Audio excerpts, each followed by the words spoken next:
In Portland, Oregon, and across the country, women police officers patrol the streets.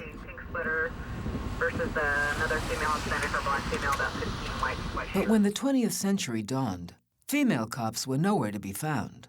That was all about to change when a petite 45-year-old woman came to town. She was about 5'2". Her hair was up and she wore steel-rimmed glasses and very dark clothes and looked very formidable. She was very serious about her work, but the kindness and the empathy that she had for women and their problems was there. You could see it. On April 1st, 1908, Lola Greene Baldwin was sworn in as America's first policewoman.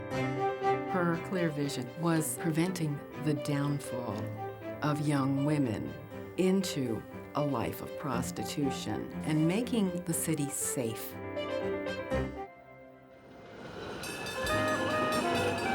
It was a time when Portland and the rest of the country was changing rapidly. Cities are growing, immigration is changing the face of the nation. Women are claiming the vote, working in larger numbers. And a time when relationships between men and women were changing too. Native-born white middle-class Americans see this as a time of fear. They're worried about single women working in the cities, that they may be in sexual danger, that they might be vulnerable. Lola Baldwin's crusade to protect the innocent would help forge bold new strategies in policing. Strategies that are not just oriented towards crime control and suppression, but are really oriented towards prevention and social service. She was a renegade in a way before her time, when it wasn't proper for women to do some of these things. And she always made it sound as if she was just a woman doing a woman's work, you know, but yet she would get things done. Don't worry about it, boys. I'm not going to step on your toes yet.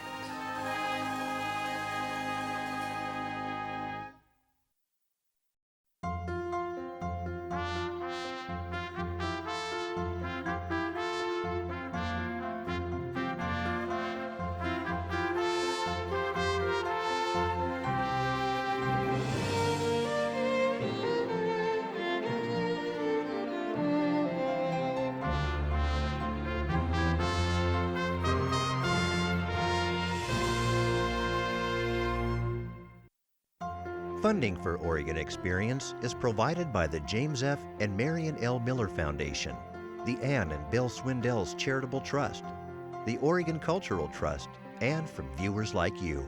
Thank you.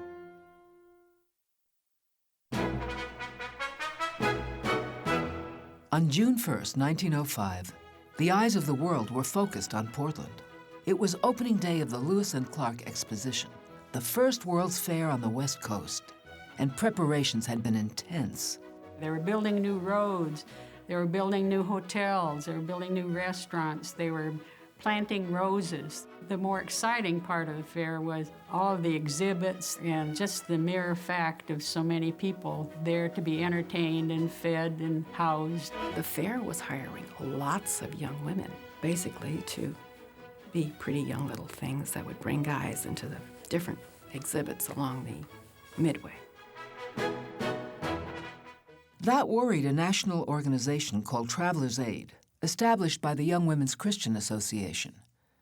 Travelers Aid emerged from the 19th century panic over white slavery, fueled by many early movies of the time. A young woman would come to a city like Portland, and she would have no idea where she was going to live or how she might live. She just knew she wanted to be there. And a man comes and takes advantage of her. It was assumed that at all big gatherings like expositions that there were procurers just waiting to snatch up young girls and to put them into prostitution. The New York Travelers Aid had issued a warning. Hundreds of girls had disappeared at earlier expositions in Buffalo, Chicago, and St. Louis. Portland doesn't want a scandal, right? Portland wants to be perceived as a place that's safe. Travelers Aid recommended that Portland open a local office and hire a woman named Lola Greene Baldwin to run it. Lola was born in Elmira, New York in 1860. When her father died unexpectedly, She left high school to find a job and help support the family. She taught school in Nebraska, where she met and married dry goods merchant Lola Greene Baldwin. After her 2 sons were born, Lola began volunteering for social work. She worked at homes for unwed mothers, and she worked with the Prisoners' Aid Societies, those kind of things around Lincoln. So she basically was starting to do juvenile delinquent kind of work. In 1904, the Baldwins moved to Portland, where Lola Greene opened the area's first 5 and dime. But Lola was eager to return to social work. She said yes to Travelers Aid and wasted no time in organizing her team. And the volunteers came from all of the women's civic organizations in the area. So it was the Jewish women's groups and the Episcopalian women's groups, and it was the YWCA, and it was the Catholic women's groups. The idea of progressive reform was sweeping post-Victorian America. Many middle-class women, called social feminists, were finding professional opportunities outside the home. They were organizing to help improve living conditions in the cities and focused on the welfare of young working women and families. There are many women who see this as an extension of the maternal role, and certainly I think Baldwin was among them. There was this idea of municipal housekeeping, that women were experts in keeping a clean house, in running accounts, and knowing how to make a household run well. And so doing this at the city level was just an extension of that role. In Portland, the matrons from Travelers Aid met the boats and trains coming to town and directed any young women to safe employment and lodging. Nothing near a saloon, nothing near anything questionable. Good, safe, clean lodging at good prices for these girls. During the fair, Baldwin reported helping more than 1,600 young women find services, and the city council was watching.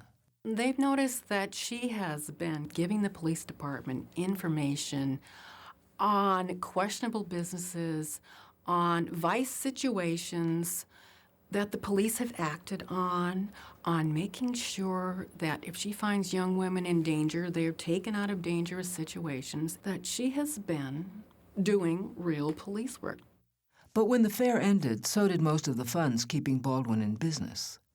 Donations helped, for a while, but like Portland's population, Lola's workload was growing. So she got a copy of the city budget. She went into the city council with a beautiful listing of all the good that she had done for the city and all the girls she'd taken care of. And she said at the end of her little spiel, I noticed that you've allowed $6,000 for the dog pound for next year.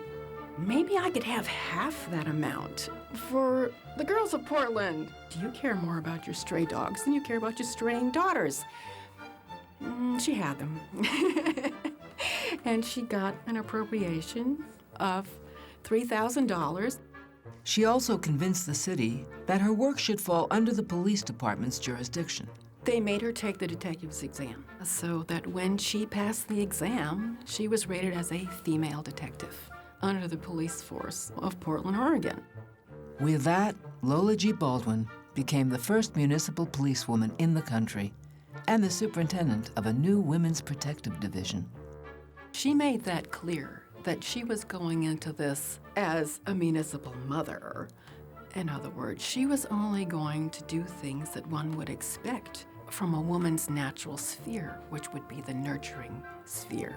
So this idea was not so threatening to men as just coming in and saying, I want to be your equal, but I can do something you can't because I'm a woman. Detective Baldwin gained a captain's salary of $150 a month and 1 clerk. The staff of 2 would keep office space at the YWCA. She was still separate from the police department, and she felt that was necessary because when she was dealing with women and young girls, they wouldn't go to a policeman with a complaint, but they would come to her and they just wore plain dark street clothing. They wouldn't wear a uniform. She felt that she didn't want to seem threatening to anybody. She never wore her badge, ever. She carried it in her purse, and her women representatives carried their badges in their purses. She said, who wants a woman knocking on your door with a badge? In her first monthly report, Detective Baldwin wrote, "My department's chief aim and purpose is to prevent downfall in crime among women and girls by investigation, timely aid, and admonition. rather than to defend them when they have transgressed the law.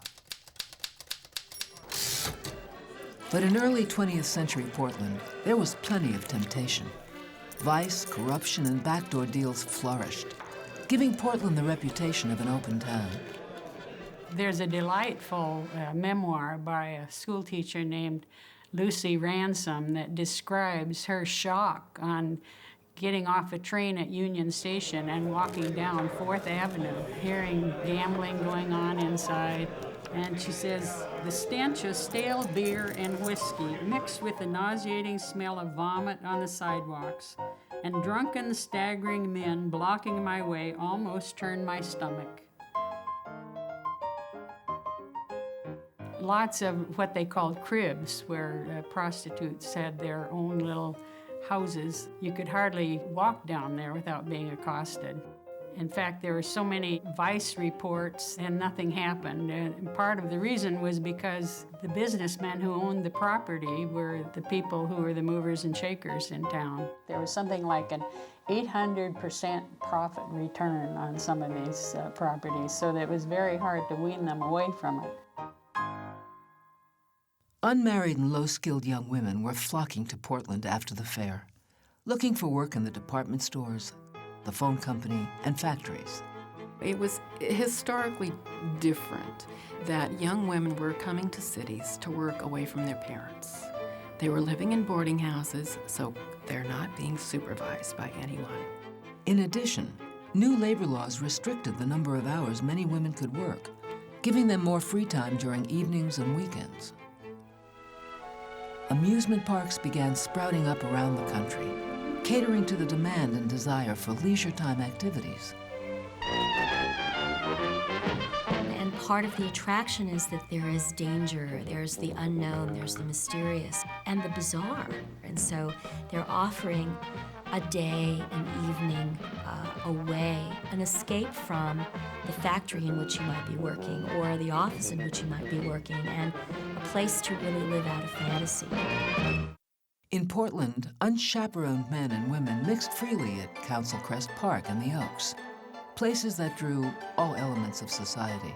Lola was really concerned that underage girls were going to be lured into some sort of vice. Maybe not prostitution, but just be in places that they shouldn't be. And saloons. It's a really big problem with underage girls being plied with beer. Being the pragmatist that she was, she went into the saloons and she got a lot of the saloon men to promise that if they saw a girl who came in who looked underage, they'd call her and have her come and get them. She benefited by the fact that because she was of a religious background and did have the authority of the police, that it was slightly intimidating to some of the tavern owners that she had to work with. So I think she had a little velvet club in her hand when she dealt with this. Baldwin visited known brothels, too, and developed an alliance with many of the madams. They'd summon her at all hours of the night to retrieve what they called unsuitable young girls. Baldwin was influenced heavily by the growing social hygiene movement. Social hygienists wanted to cleanse the city of vice and corruption using new medical evidence. Many were physicians, including Mayor Harry Lane. He came in on a crusade of reform. That's why he was elected, and that's why he was reelected. Harry Lane appointed Esther Lovejoy, who was a woman physician, to be the city health officer in 1907. So there's a strong link between the medical community that says we have the tools necessary to really help shape public policy, to help clean up the city. There was an urgent need. Venereal disease was spreading to middle-class wives, and prostitution was clearly the cause. This is not a moral problem, it's a public health problem. And it reinforced Baldwin's mission: police the environments that bred corruption and disease. And the great majority of young girls, she said, owe their downfall to the dance hall. Anything that was imitative of animals was considered verboten by the powers that be.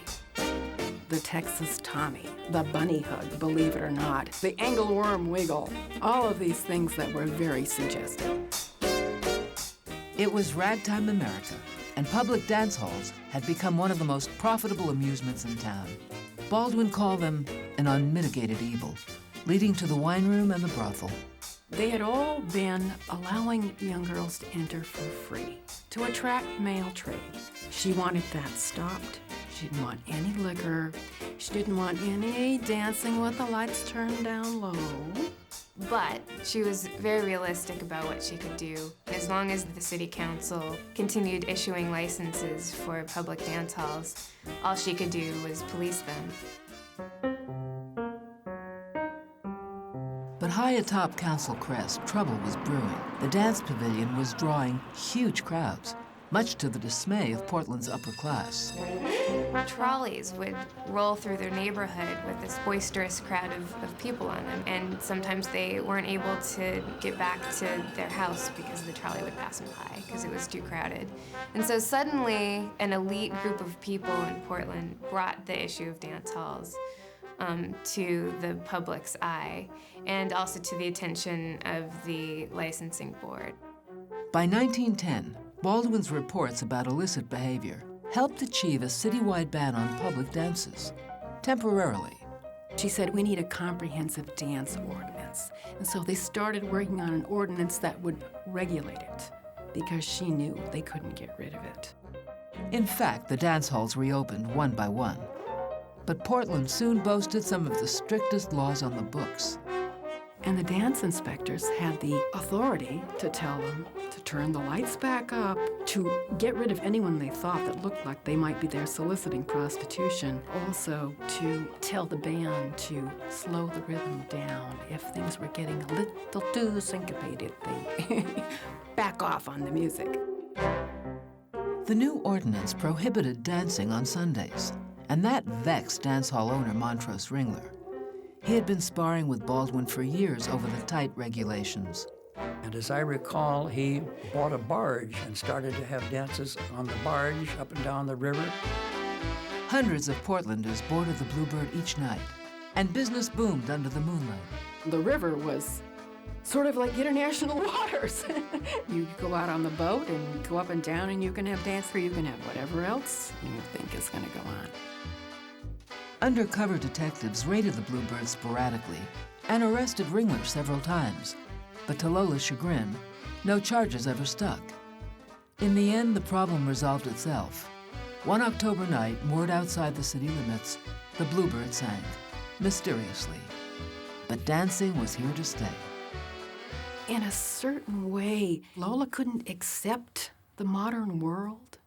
She wanted desperately to be back in that Victorian era where the sexes were separated and you knew who you were and you knew what was going on. And although she did make her way in the world, and she was tough as nails, and no one was going to pull the wool over her eyes.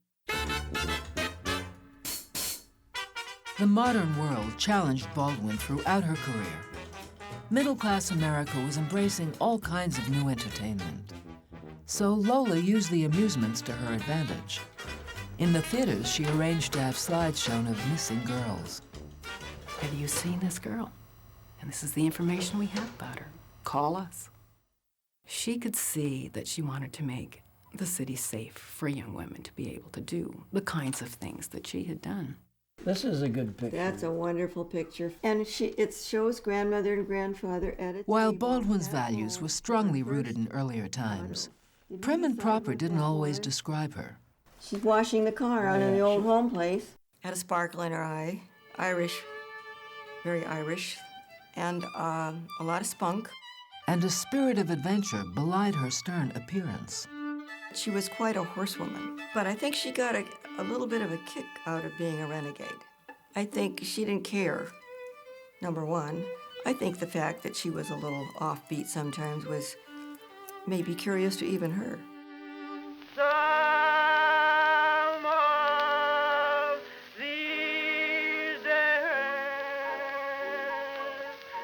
In 1910, Sophie Tucker came to town. She was a vaudeville star from coast to coast.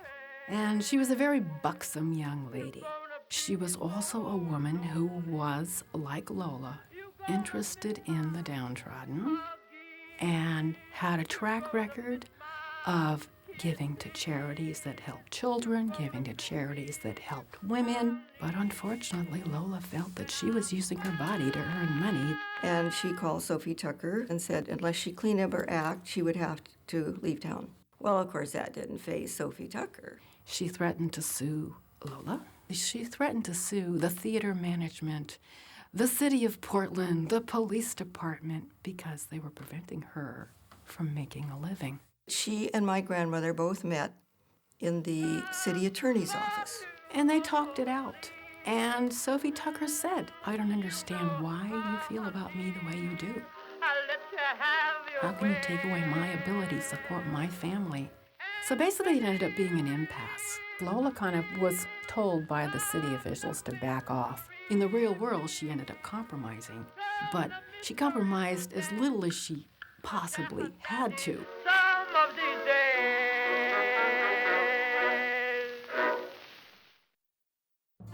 Under Lola's leadership, the Women's Protective Division was pioneering a new way of policing. She sent her women officers out into the community to meet with people in their homes, kind of made a connection in as many ways she could with as many community-based organizations as she could. But I think her great gift was her administrative ability. Baldwin kept meticulous records, documenting every case. And if you look at her daily activity reports, they're typed on onion skin 7 days a week, 365 days a year. There was always someone in that office, and she was always on call. The officers got around town by streetcar. Baldwin, who knew how to drive, wanted a patrol car, but the police board denied the request. Too expensive, they said. So she went out shopping herself. And she found out she could get a car for less money than she had told them. So she went back to the police board with it, and she got her car. And she taught her women officers how to drive. She was called fearless by many, and as one co-worker described, she couldn't be bought, she couldn't be influenced, and she couldn't be intimidated. She was in her office in the evening. She worked late lots of times. And this man came in with a gun. This was a case in which there was a young girl who had been impregnated by this young man, and apparently she wasn't the only one. His uncle came in and threatened her to leave the case alone. He said he was going to shoot her if she didn't. She says, you can go ahead and shoot because my work will go on after I'm gone. And he turned around and walked out. And she ended up prosecuting the guy. Baldwin championed a living wage for young girls because she knew meager earnings made them easy prey. Newspaper ads offered free advice and job assistance. If they had domestic service skills, she had all her friends in the West Hills. And, you need a maid. This is who she is. This is what she can do. We even had a couple of her women that helped with my brother and with me and cooking.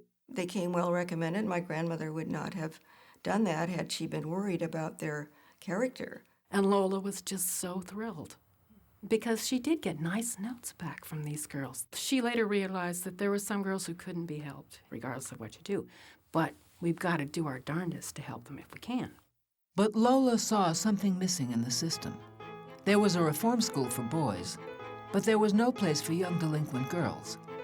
So Baldwin started pushing her cause. She went to Salem and she lobbied like crazy to get this done. And she had all the women's organizations in the state behind her. In 1913, the State Industrial School for Girls opened, later known as Hillcrest. Her sphere of influence was amazing. In the 1910s, she had municipal authority, she had federal authority because she worked with the U.S. District Court in immigration cases and in white slave cases, and she had state authority because the governors, Oswald West in particular, gave her state police powers to go and check out vice conditions in Pendleton, in Klamath Falls and Salem. Here, she had jurisdiction in vice matters all over the state. Other cities around the country were watching Portland's grand experiment. Tacoma came calling, then Seattle, where the Alaska-Yukon Exposition was coming to town. She goes up to Seattle and helps them organize a women's protective division for the exposition. Then she gets calls from Oakland, and she gets calls from Kansas City and Vancouver, British Columbia. And these cities begin one after the other putting women in their police departments. When World War I broke out, Lola Baldwin was called to national service. World War I offered that same kind of urgency for social hygiene, for policing sexual behavior around military camps. Venereal disease would cripple the Army.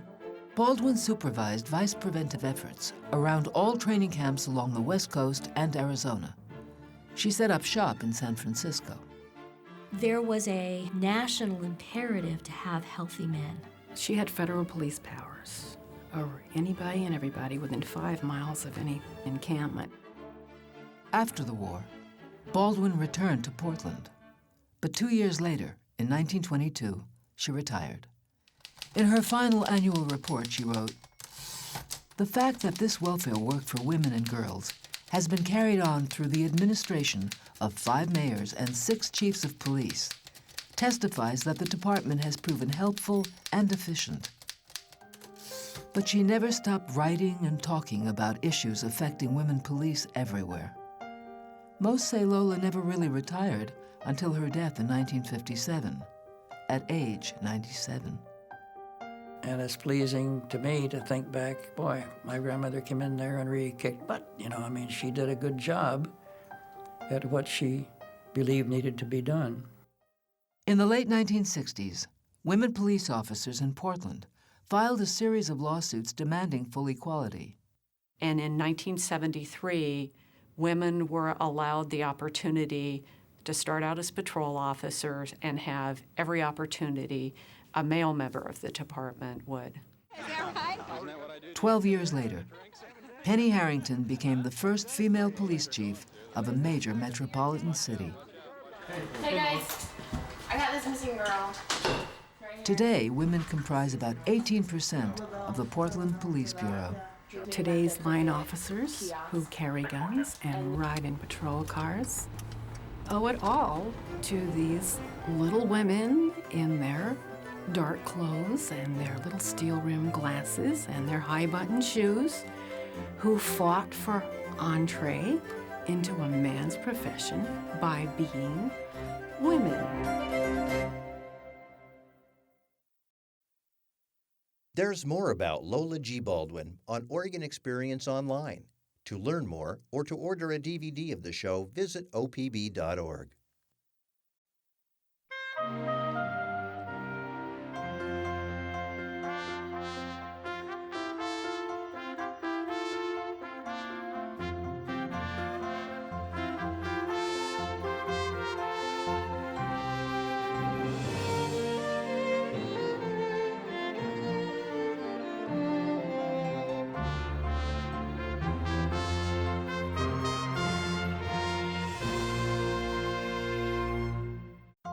Funding for Oregon Experience is provided by the James F. and Marion L. Miller Foundation, the Ann and Bill Swindells Charitable Trust, the Oregon Cultural Trust, and from viewers like you.